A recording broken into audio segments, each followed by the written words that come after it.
네, 인천 온누리교회 웹대학 청년부 오신 모든 분들 환영하고 축복합니다. 저희 웹대학 청년부는 매주 주일 오후 4시 인천 온누리교회 본당에서 예배가 드려지게 되고요. 공동체 소식을 조금 더 듣기를 원하시는 분들은 유튜브 웹대학 청년부 아니면 인천 온누리교회, 그리고 카카오 플러스 친구 웹 WEB 대학 청년부를 검색하시면 공동체 소식을 받아보실 수 있습니다. 이 시간 마음의 손을 얹고 함께 고백하도록 하겠습니다. 저희가 계속 매주 동일하게 고백하는데 이 고백이 우리의 습관적인 고백이 아니라 정말 이 시간 내가 하나님 앞에서 내가 드리는 나의 고백이 되기를 원합니다. 지나간 시간은 결코 나를 붙잡을 수 없습니다. 나는 새로운 오늘을 살 것입니다. 아멘. 날마다 하나님의 말씀 안에서 새로운 창조를 경험하는 여러분 되시기를 주님의 이름으로 축복합니다. 이곳에 예배 드리러 오신 모든 분들의 나이가 다 다릅니다. 20살도 있고요, 40대도 있고요, 50대, 60대 성도님도 계실 수도 있을 것 같아요. 근데 우리가 나이가 들면서 점점 우리의 인생과 우리의 삶은 어쩐지 조금씩 점점 복잡해지고 어려워지지 않을까 싶습니다. 만약 여러분들이 인생을 다시 되돌아갈 수 있다면, 내가 다시 나의 이전으로 돌아갈 수 있다면 여러분들은 몇 살 때, 언제로 되돌아가고 싶으세요? 제가 몇몇 지체들에게 물어보니까 고등학교 때는 좀 피하는 것 같더라고요. 아무래도 이 대한민국 사회에서의 이 수능이라는 높은 벽과 산이 있기 때문에 고등학교 때는 조금 피하는 것 같고, 그럼에도 불구하고 내가 그때로 다시 돌아가서 한 번 더 다시 도전을 해보겠습니다 라고 생각하시는 분도 아마 계실 수도 있을 것 같습니다. 여러분들은 언제로 돌아가고 싶으세요? 제가 말씀을 준비하면서 나였다면, 만약에 내가 다시 늙는 게 아니라, 다시 나이를 먹는 게 아니라 그 나이대로 쭉 갈 수 있다면 나는 언제가 가장 행복했나 봤더니 성적, 관계 이런 스트레스 아무것도 없이 그냥 수업 끝나면 친구들이랑 놀이터 가서 맨날 놀고 저녁까지 놀고 깡통 차고 놀고 이랬던 그때가 가장 복잡한 인생이 아닌 가장 행복한 삶을 살지 않았나? 만약 내가 그때로 다시 돌아가면 다시 행복해지려나? 지금보다 더 행복해질까? 라는 질문들이 들어왔던 적이 있습니다.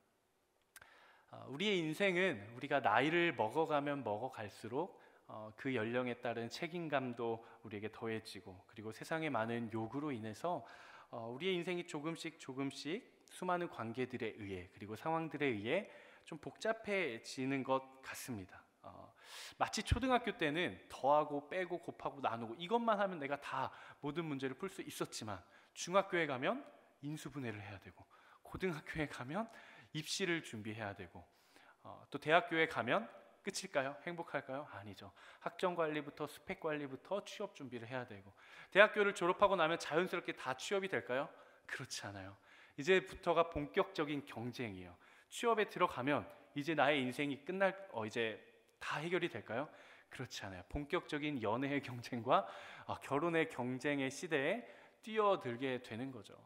그러니까 우리는 나이가 들어가면 들어갈수록 조금 더 큰 산들, 마치 초등학교 때는 조금 높은 산이었다면 이제는 마치 히말라야 산맥과 같은 큰 산맥들이 내 인생 앞에 기다리는 것처럼 우리가 느껴지기도 합니다. 어쩌면 우리가 대한민국이라는 사회 속에 살아가면서 이 사회 속에 살아가는 우리의 그리고 세상이 요구하는 순리이고 이치일지도 모르겠습니다. 갓 태어난 아이에게는 이 세상에서 가장 어려운 일은 걷는 거예요. 맨날 기어다니던 아이가 한 걸음을 내딛고 걷기 시작하는 것이 그 아이에게는 인생의 최대 난관이자 최대 넘어야 할 산일 수도 있어요. 하지만 우리가 어른이 되고 우리의 삶을 살아가고 사회 속에서 살아가다 보면 걷는 것은 문제가 아니라 남들에게 뒤처지지 않기 위해 더 열심히 뛰고 먹고 사는 문제를 우리가 해결해야 하는 것입니다. 그래서 우리가 세상을 살아가면 살아갈수록, 그리고 나의 나이가 먹어가면 먹어갈수록 우리는 점점 더 세상이 요구하는 수많은 요구들과 복잡한 인생을 살아가게 된다라는 거예요. 마치 어느샌가 꼬여버린 이 실타래처럼 어디서부터 하나씩 풀어가야 할지 내가 가지고 있는 나의 삶의 관계도, 그리고 취업도, 연애와 결혼도, 가정도, 공동체도, 내 주변에 있는 모든 관계들도 내가 이것을 어디서부터 하나씩 하나씩 해결하고 풀어가야 할지 감히 엄두도 내지 못하고 살아갈 수도 있을지 모르겠습니다. 하지만 이 시간을 통해서 우리가 말씀을 나누면서 제가 여러분들에게 꼭 권면하고 도전하고 싶은 것은, 우리의 인생은 어쩌면 우리의 생각보다 더 단순할지도 모른다라는 것이죠.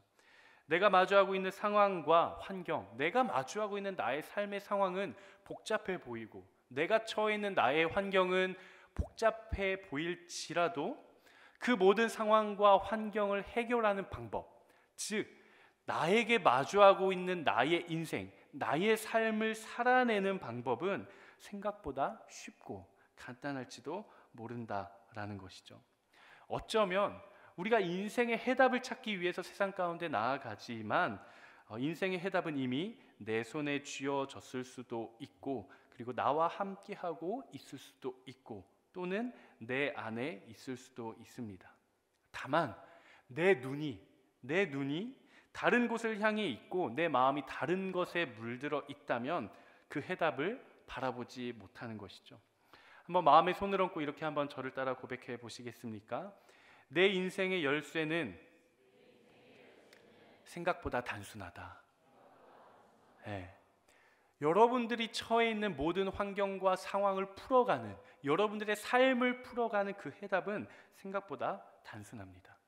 복잡하게 실타래처럼 꼬여있는 내 삶을 풀어갈 수 있는 열쇠는 어디에 있을까요? 바로 하나님 한 분이에요.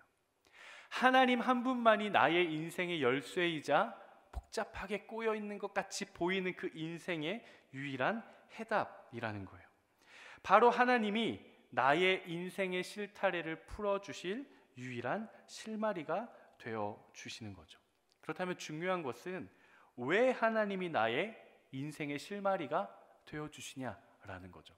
자막이 준비되어 있는데요, 한번 같이 읽어보겠습니다. 시작. 하나님이 내 인생의 열쇠인 이유는 그분이 나를 창조하셨기 때문이다. 아멘.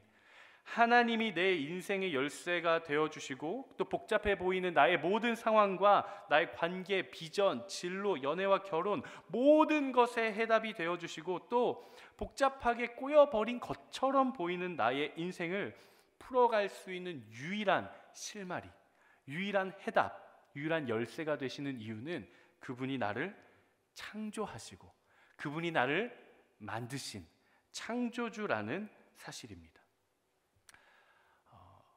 하나님보다 나를 더 잘 아시는 분은 없어요. 여러분 정말 그렇게 고백하세요? 우리가 믿고 있는 하나님보다 나의 삶의 상황에 무엇이 필요한지, 지금 나에게 무엇이 주어져야 하는지를 나보다, 내 친구보다, 우리 부모님보다 가장 정확하게 아시고 잘 아시는 분이 바로 하나님이신 거예요. 그분만이 나의 유일한 해답이에요. 우리가 유아기 시절을 지나고 있든, 아니면 청소년기를 지나고 있든, 아니면 청년의 시절, 대학교의 시절, 혹은 성인이 되고 나서 노년에 이르러 우리가 살아가고 있는 환경과 우리가 살아가고 있는 상황이 달라졌다고 한들 우리가 인생을 살아가는 방법, 그리고 인생의 정답마저 달라지는 것은 아니라는 거예요.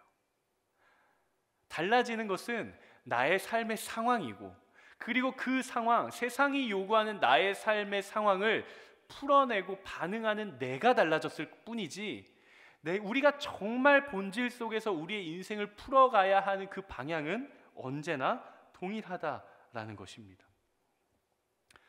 인생이 나에게 요구하고 질문하는 것은 딱 하나예요.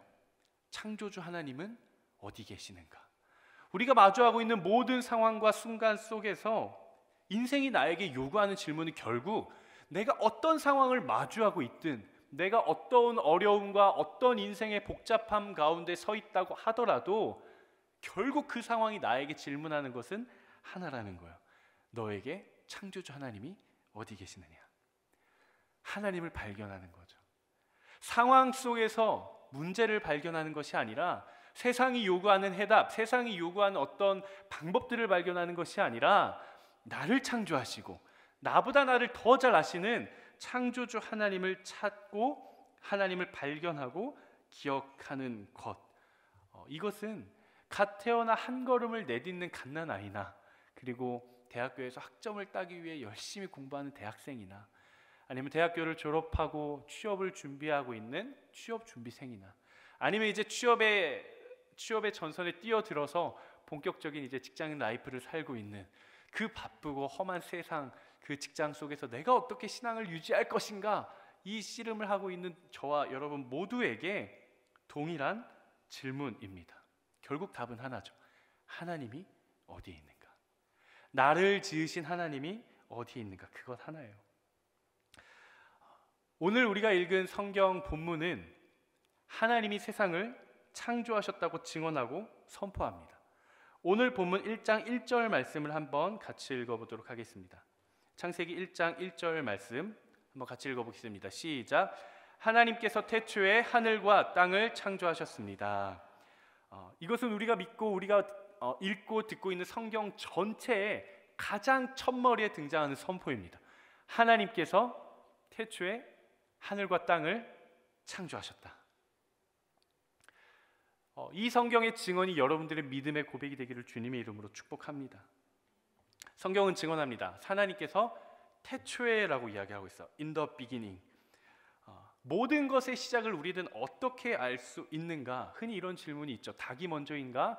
달걀이 먼저인가?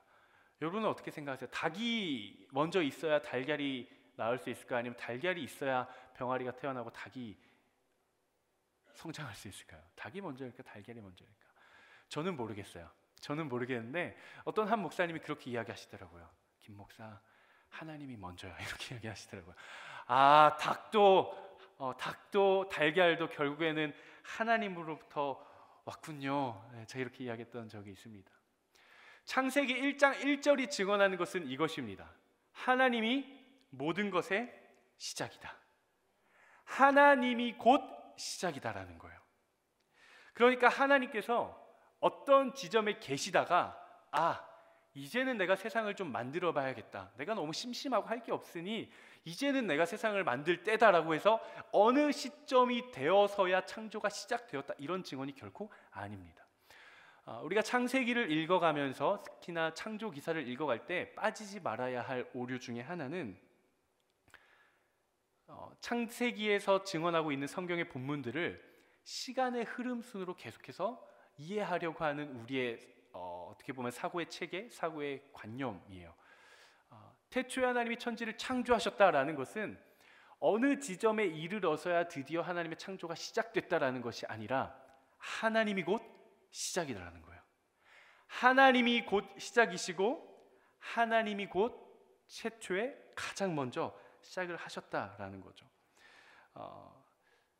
한 사람이 마틴 루터에게 이렇게 물어봅니다. 그럼 하나님이 창조 이전에는 뭘 하고 계셨나요? 하나님이 창조를 시작하셨으면 창조 이전에도 하나님이 계셨을 텐데, 하나님이 가장 먼저 계셨으니까, 그러면 하나님이 계시기 시작한 때와 하나님의 창조가 시작된 그 사이에는 하나님이 뭘 하고 계셨나요? 이렇게 질문을 했어요, 마틴 루터에게. 마틴 루터가 뭐라고 대답을 했냐면 이렇게 대답을 합니다. 그런 질문을 하는 사람들에게 사용하실 회초리를 깎고 계셨을 겁니다. 이렇게 대답을 하세요. 그러니까 그저 그 질문에 대해 조롱하고 그 질문에 핀잔을 주려는 것이 아니라 애초에 그 질문 자체가 하나님의 존재와 성립되지 않는다라는 거예요. 하나님의 존재와 하나님의 창조에 대해서 이야기를 할 때, 그렇다면 하나님의 창조 이전에 뭘 하고 계셨나요? 라는 그 질문 자체가 애초에 하나님의 존재와 하나님의 창조에 있어서 필요한 질문이 아니다라는 거예요. 창조가 어떤 시간적인 흐름의 순간에 이루어진 것이 아니라 하나님이 곧 시작이다. 그리고 하나님이 모든 것에, 하나님으로 인해 이루어진 모든 만물의 근원이자 시작이 되신다라는 말씀의 선포인 것이죠. 하나님께서 태초에 하나님께서 시작이 되시는데 그분이 하신 것이 무엇이냐면 바로 하늘과 땅을 창조하셨어요. 하늘과 땅을 창조하셨다. 이것이 무엇인가? 여기서 말하고 있는 하늘과 땅은 우리가 바라보는 푸른색 스카이 하늘과 우리가 땅을 디딜 수 있는 이 랜드의 땅인가? 그렇지 않습니다. 이것은 성경이 증언하고 싶은 하나님의 가장 큰 성품을 고백하는 거예요. 마치 이것과 같아요. 갓난 아이, 유아 아이에게 엄마 아빠가 아들, 딸, 엄마 아빠 얼마나 사랑해? 그럼 뭐라 그래요? 하늘만큼 땅만큼, 하늘만큼 땅만큼 사랑해. 그러면 어느 부모가 그래 보자, 너가 나를 사랑하는 하늘의 크기가 어느 정도나 되는지 한번 측정해 보자, 너가 사랑하는 땅의 크기는 대한민국까지니 온 열방이니, 이렇게 물어보는 부모는 아무도 없어요. 그 자녀가 부모에게 고백하는 하늘만큼 땅만큼은 뭐예요? 전부.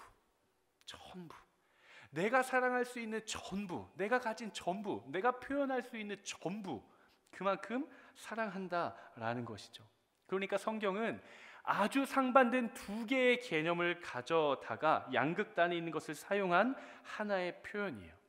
그러니까 창세기 1장 1절에서 하나님께서 태초에 천지를 창조하셨습니다, 하늘과 땅을 창조하셨습니다 라는 고백은 하나님이 모든 만물의 시작이시며 그분이 이 세상을 만드시는데 온 만물이 그로부터 나왔으며 하나님께서는 보이는 세계와 보이지 않는 세계를 창조하셨다라는 성경의 증언이자 선포인 것이죠.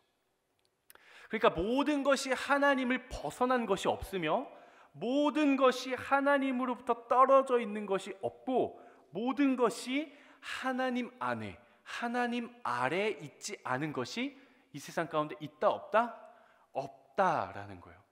모든 것이 다 하나님으로부터 나왔고 하나님이 모든 것의 시작이 되신다라는 선포가 바로 태초에 하나님이 천지를 창조하시니라, 성경의 가장 첫머리에 나오는 바로 이 선포라는 것이죠.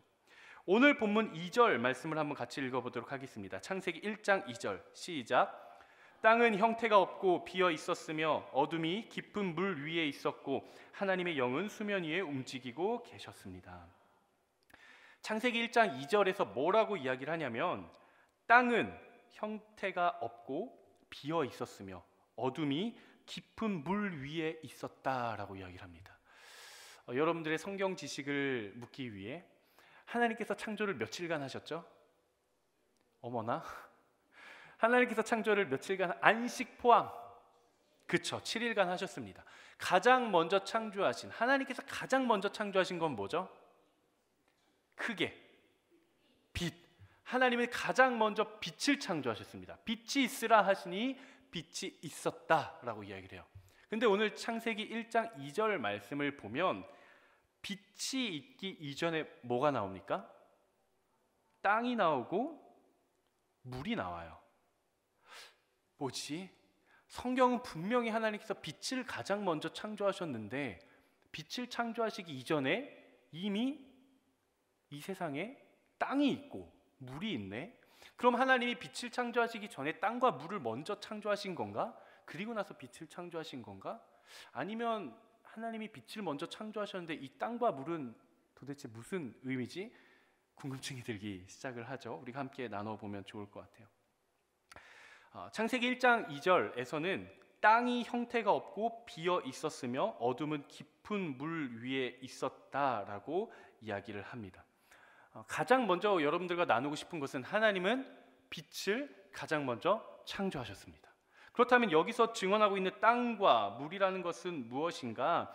우리가 아까 나눴던 것처럼 우리가 성경의 증언을 논리적인 순서나 시간적인 흐름에 따라 이해하는 것이 아니라 성경이 증언하고 있는 하나님이 어떤 하나님인지, 성경이 나타내고 있는 하나님의 능력이 어떤 능력인지, 그리고 성경이 밝히고 싶고 성경이 선포하고 싶은 하나님의 성품은 무엇이고 그분이 어떻게 존재하시며 그분의 계획과 뜻이 무엇인지를 파악하며 우리가 성경을 읽어가야 하는 거예요.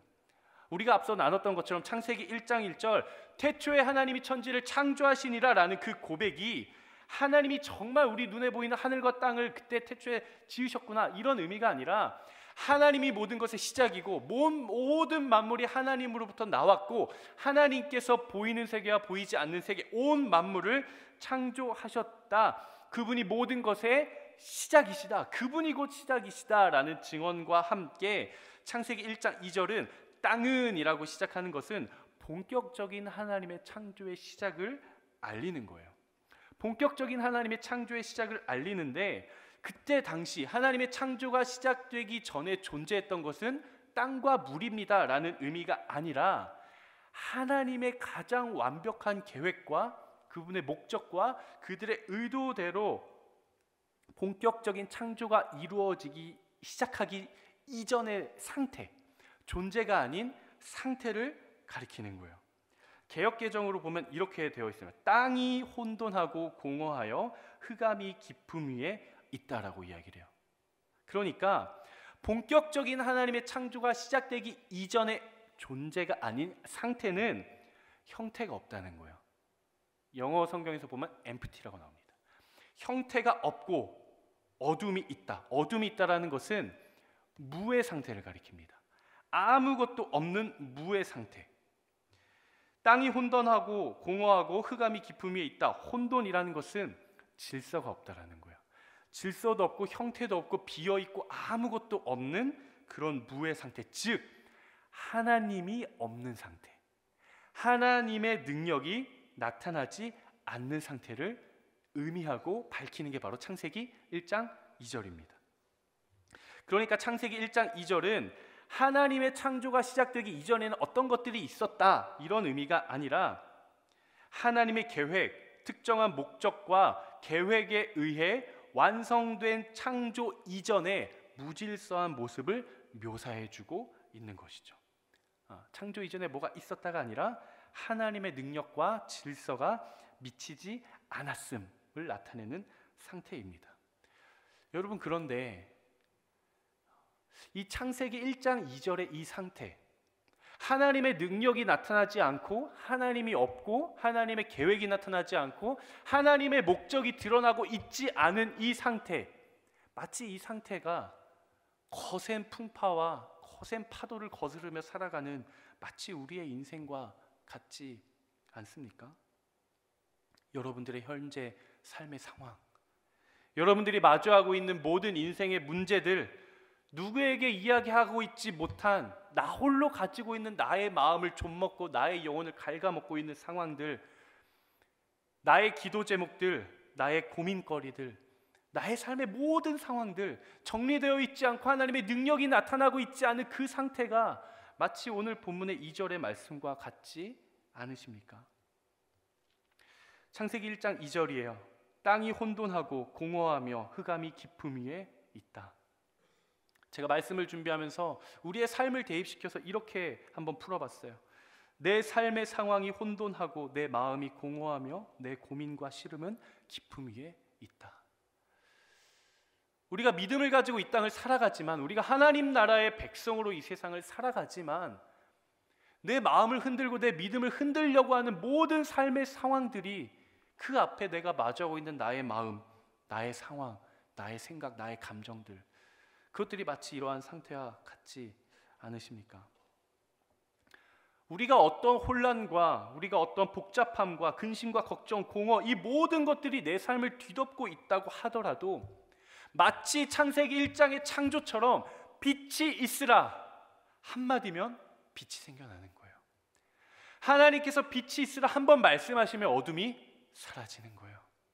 하나님께서 내 삶의 말씀만 하시면, 하나님께서 그분의 계획과 그분의 목적이, 그분의 의도가 내 삶에 드러나기 시작하면 아무리 복잡함으로 뒤덮고 있다고 할지라도 그 모든 것들은 한 번에 정리가 되는 것이죠. 저는 손목시계를 참 좋아합니다. 제가 아직 뭐 애플워치나 갤럭시워치나 이런 스마트워치를 안 사요. 안 사고 저는 손목시계를 좋아해서 손목시계를 차는데, 이렇게 예배 인도를 하거나 설교를 할 때는 액세서리를 뺍니다. 이렇게 반짝반짝해도 여러분 눈이 부실까봐 방해될까봐 뺍니다. 제가 손목시계를 참 좋아하는데, 여러분 손목시계 아마 차고 계신 분들도 계시죠? 어딘가에 있을 거예요. 손목시계, 이 시침과 초침과 분침이 있는 손목시계에 몇 개의 부품이 들어가는지 혹시 아세요? 저는 참 이 손목시계를 보면 정말 그 시계, 이 조그만 시계인데 크고 작은 부품들이 오밀조밀 모여서 시간을 가게 하는 거 보면 마치 손목시계 안에 우주가 있는 것 같아요. 우주가 있는 것 같고 하나님이 만드신 피조 세계가 이 손목시계 같은 그런 느낌이 들어요. 그런 착각이 들어요. 시계를 만들고 1초를 움직이는데 필요한 부품의 수가 시계를 하나 만드는데 약 250개라고 합니다. 250개의 크고 작은 부품들이 오밀조밀 모여서 각각의 자리, 크든 작든 그 부품이 있어야 할 그 자리에서 자신의 역할을 다할 때, 그리고 큰 움직임이 아니더라도 아주 짜임새 있게 각자의 부품이 시계를 만든 그 장인의 목적과 의도대로 그 자리에서 정확한 타이밍에 250개의 부품이 일제히 째깍하고 맞물려 움직일 때, 그때에 비로소 우리의 시간에 1초가 흐른다라는 거예요. 제가 어느 날 시계를 보는데 이 시침이 덜렁덜렁 빠져가지고 시계 안에서 막 돌아다니고 있는 거예요. 나름 어린 20살, 21살에 마음 먹고 산 시계인데 아직도 가지고 다닙니다. 제가 샀던 시계 브랜드의 이제 전문 수리점을 갔어요. 그래서 이제 딱 들어갔더니 수리를 해주시는 이 전문가 아저씨 분이 할아버지였어요. 할아버지가 앉아 계신데 굉장히 멋있는 신사분이세요. 동그란 안경을 쓰시고 정장에 베스트까지 입고 꽃무늬 넥타이를 딱 매시고 이렇게 여유 있게 딱 앉아 계시더라고요. 뭔가 믿음이 갔어요. 그래서 제 시계, 할아버지 제 시계가 시침이 빠져가지고 이렇게 돌아다니는데 한번 좀 봐주세요. 그러더니 했어요. 그랬더니 할아버지가 시계를 받아서 엄청 밝은 조명 아래에서 돋보기를 들고 아주 가느다랗고 미세한 핀셋으로 유리판을 열고 부품을 하나하나 빼기 시작하는 거예요. 부품을 빼고 판을 드러내니까 그 안에 엄청난 수의 톱니바퀴들이 있습니다. 톱니바퀴 하나하나를 다 빼기 시작하는 거예요.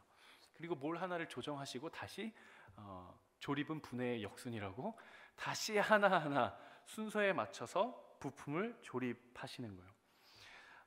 알고 보니까 어떤 부품 하나가 헐거워져서 빠졌더라고요.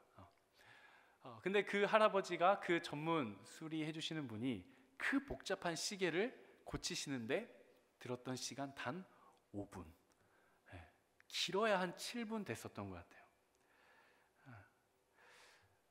크고 작은 부품 하나하나를 오밀조밀 미세한 핀셋으로 조립하시면서 다시 시계를 조립을 하신 거예요. 그러자 그 수많은 부품들이 각자의 자리에서 제 역할을 하더니 째깍할 때마다 모든 부품들이 움직이면서 시간이 가기 시작했습니다. 제가 이 모습을 보면서 이 세상을 창조하신 하나님, 이 온 만물을 지으신 하나님이 이 피조 세계에서 나라는 한 사람을 붙드시고 이끄시고 만지시고 고치시고 조정하시면서 내 삶을 이끌어가고 계시는구나라는 것을 제가 느꼈습니다. 나라는 존재는 그저 진화에 의해서, 우연에 의해서 이 땅에 태어나서 그저 세상이 요구하는 대로 하염없이 따라 살아가는 존재가 아니라, 나라는 존재는, 나라는 부품은 하나님께서 이 세상을 창조하실 때 가장 적절한 자리에 나를 배치시키셨고, 이 세상을 이끌어 가시기 위해 모든 부품들이 일제히 째깍 움직일 때 비로소 1초가 흘러가는 것처럼 내가 하나님의 일하심과 하나님의 이끄심을 따라 나아갈 때 비로소 하나님 나라의 시계가 1초 째깍 향하는구나, 하나님은 여전히 나를 붙들고 계시구나 라는 것을 느꼈어요. 제가 여러분들에게 감히 권면합니다.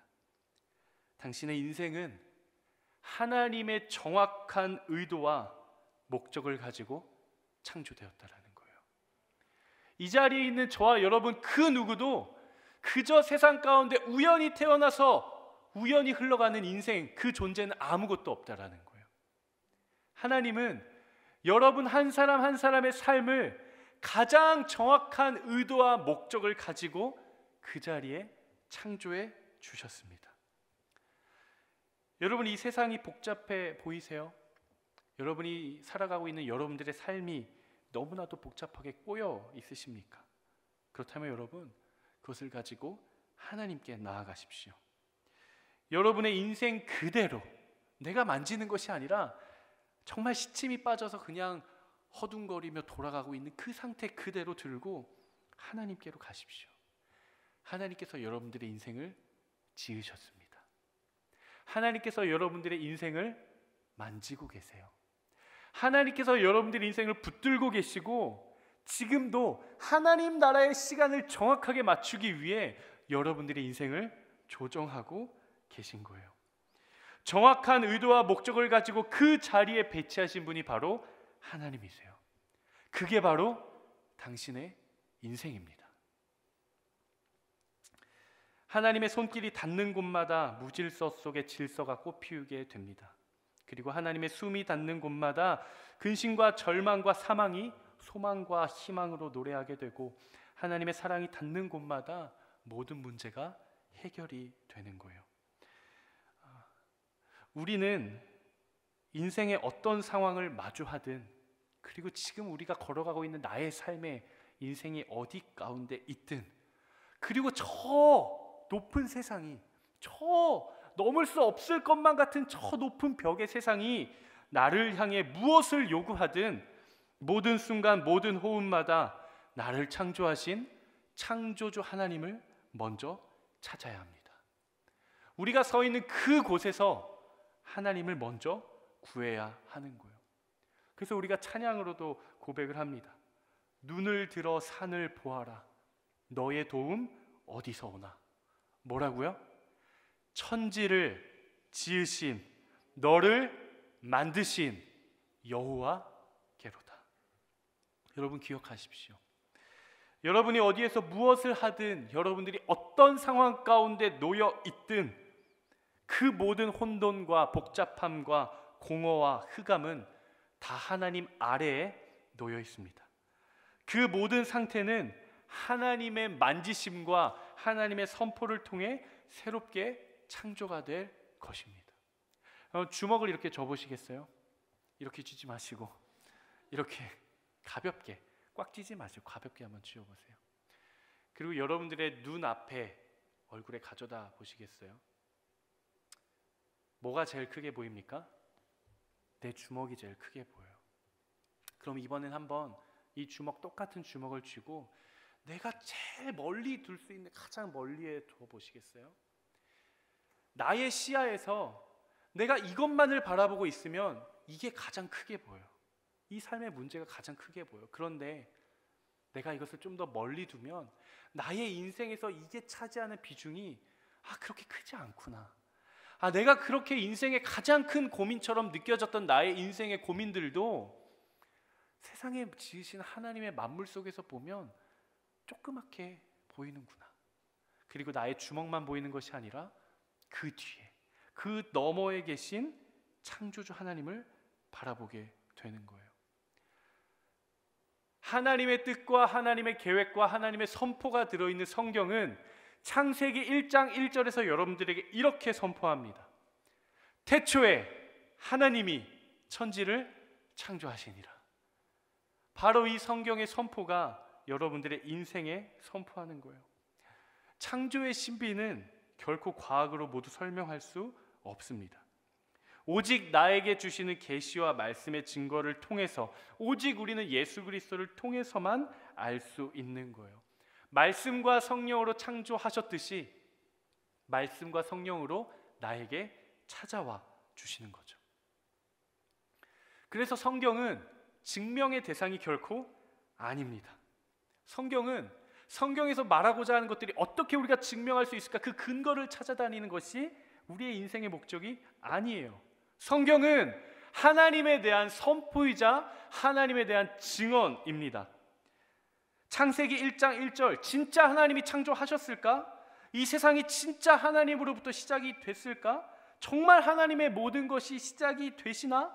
진짜 그분이 모든 것의 창조주이신가? 이것에 대한 근거와 증명을 위해 해체하고 분석하는 것은 어리석은 짓이죠. 제가 어제 담임 목사님 말씀을 듣는데 너무 제 마음을 울리고 정말 제 영혼을 깨우는 말이 있었어요. 창세기 1장 1절을 증명하기 위해 그것을 해체하고 분석하는 것은 이렇게 말씀을 하시더라고요. 그것은 내가 꽃이라는 것을 이해하기 위해서 그 꽃을 칼로 난도질해서 향기를 잃어버린 것과 같다라고 이야기를 하시더라고요. 창세기 1장 1절은 어떻게 성경의 말씀이 진짜 그게 진리일까 참일까, 그것이 진짜일까를 내가 찾기 위해, 증명하기 위해 그 근거를 찾아다니는 것이 아니라 내 인생을 향해 선포하는 하나님께서 태초에 천지를 창조하셨다라는 그 선포의 향기를 내 인생에서 맡고 그것을 찾고 내가 누리며 살아가는 거예요. 하나님의 창조의 신비는 광대하지만 심플합니다. 우리가 이해할 수 없지만 답은 있어요. 심오하고 우주적이지만 단순합니다. 그리고 오늘을 살아가는 여러분들의 인생도 마찬가지예요. 여러분들의 인생은 광대하지만 심플합니다. 이해할 수 없는 상황이 여전히 내 삶에 있지만 답은 있어요. 심오하고 복잡해 보이지만 그것을 풀어가는 해답은 단순합니다. 전도서 12장 1절 말씀이에요. 우리 함께 믿음으로 한번 같이 고백해 봤으면 좋겠습니다. 시작. 너는 청년의 때에 너의 창조주를 기억하라. 곧 곤고한 날이 이르기 전에, 나는 아무 낙이 없다고 할 해들이 가깝기 전에, 해와 빛과 달과 별들이 어둡기 전에, 비 뒤에 구름이 다시 일어나기 전에 그리하라. 사랑하는 여러분, 내 인생이 가장 복잡하게 꼬여 있다고 느껴지는 그 순간에도 세상이 요구하는 돌파법을 찾는 것이 아니라, 사람의 조언을 찾는 것이 아니라, 나를 지으신, 이 세상을 지으신 창조주 하나님을 찾는 여러분 되시기를 주님의 이름으로 축복합니다. 여러분들의 인생은 여러분들의 생각만큼 그렇게 복잡하지 않습니다. 우리의 해답이 되시고 나의 인생의 길이 되시고 열쇠가 되시는 분, 바로 나를 지으시고 세상을 창조하시고 모든 만물을 다스리시는 그분을 기억하십시오. 그리고 하나님께로 나아가 나의 인생을 풀어가고 발견하는 여러분 되시기를 주님의 이름으로 축복합니다. 이 시간 같이 함께 찬양하고 우리 같이 기도했으면 좋겠는데요. 시간 하나님, 내가 정말 나를 지으신 주님을 찾겠습니다. 주님을 바라보겠습니다. 주님 내 인생을 붙잡아 주십시오라고 고백하시는 분들 한번 자리에서 한번 일어나 보시겠습니까?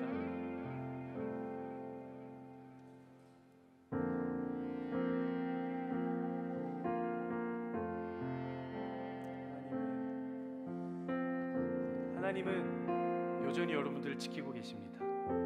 그리고 여전히 여러분들과 동행하고 계십니다. 이 시간 나와 함께하고 계시고 내 삶을 돌보고 계신 그 하나님을 바라보시며 함께 찬양하며 나아가도록 하겠습니다.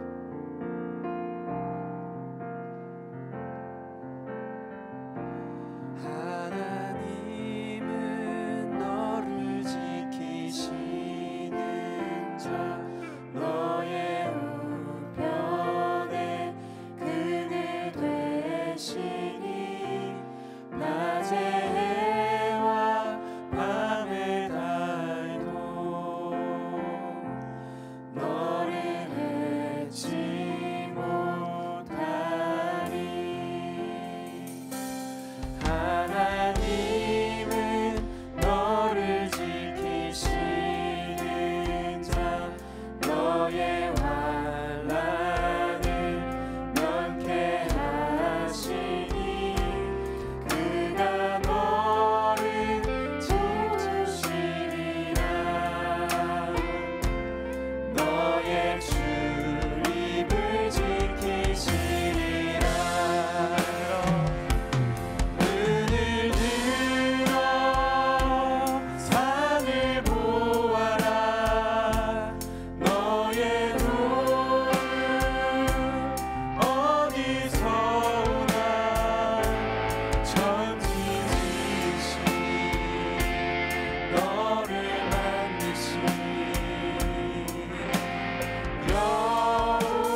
나아가도록 하겠습니다. 함께 기도하며 나아가실 때 하나님, 우리 인생의 모든 순간마다 나를 창조하시고 나를 지키시고 하나님, 내 삶을 이끌어가고 계시고 내 삶을 돌보고 계신 하나님 한 분만 바라보게 하여 주시옵소서.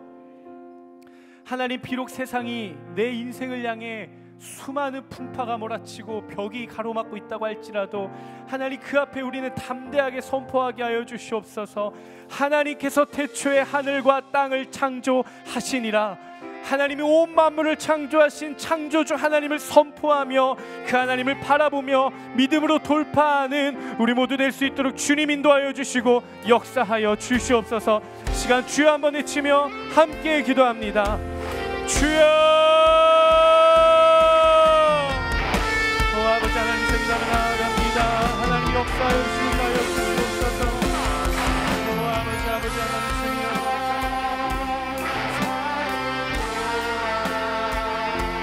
아버지 하나님, 주님을 바라보며 나아가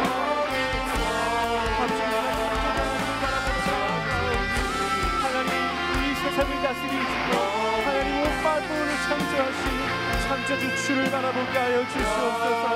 하나님, 나의 삶의 상황을 바라보고 하나님 환경을 바라보는 것이 아니라 나를 지으시고 나를 창조하시고 주님 내 삶을 이끌어가고 계신 하나님 한 분만 바라보며 나아가는 우리 모두가 될 수 있도록 주여 역사하여 주시옵소서.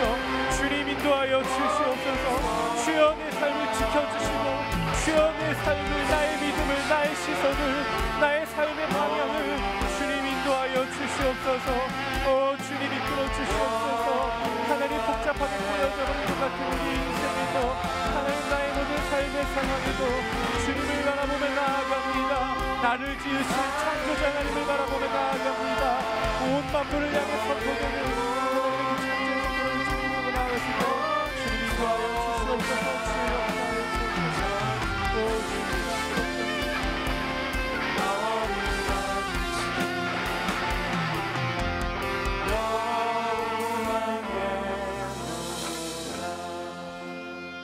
참 좋으신 아버지 하나님, 하나님, 우리는 세상 가운데 발을 딛고 세상 속에 살아가지만 하나님, 복잡하게 꼬여버린 것은, 복잡함을 요구하는 것은 나의 인생이 아니라 이 세상 그 자체임을 고백합니다. 하나님, 나의 눈으로 봤을 때에 내 삶이 혼돈하고 공허하고 흑암 가운데 있고 마치 꼬여버린 실타래처럼 어디서 풀어가야 할지 발견하지 못하는 인생과 삶을 살아가고 있다고 할지라도 하나님, 그 모든 환경과 그 모든 상황을 풀어내는 나의 인생을 살아가는 방법은 오직 하나, 나를 창조하시고 나보다 나를 가장 더 잘 아시는 창조주 하나님을 발견하고 바라보고 기억하는 것임을 주님 고백합니다.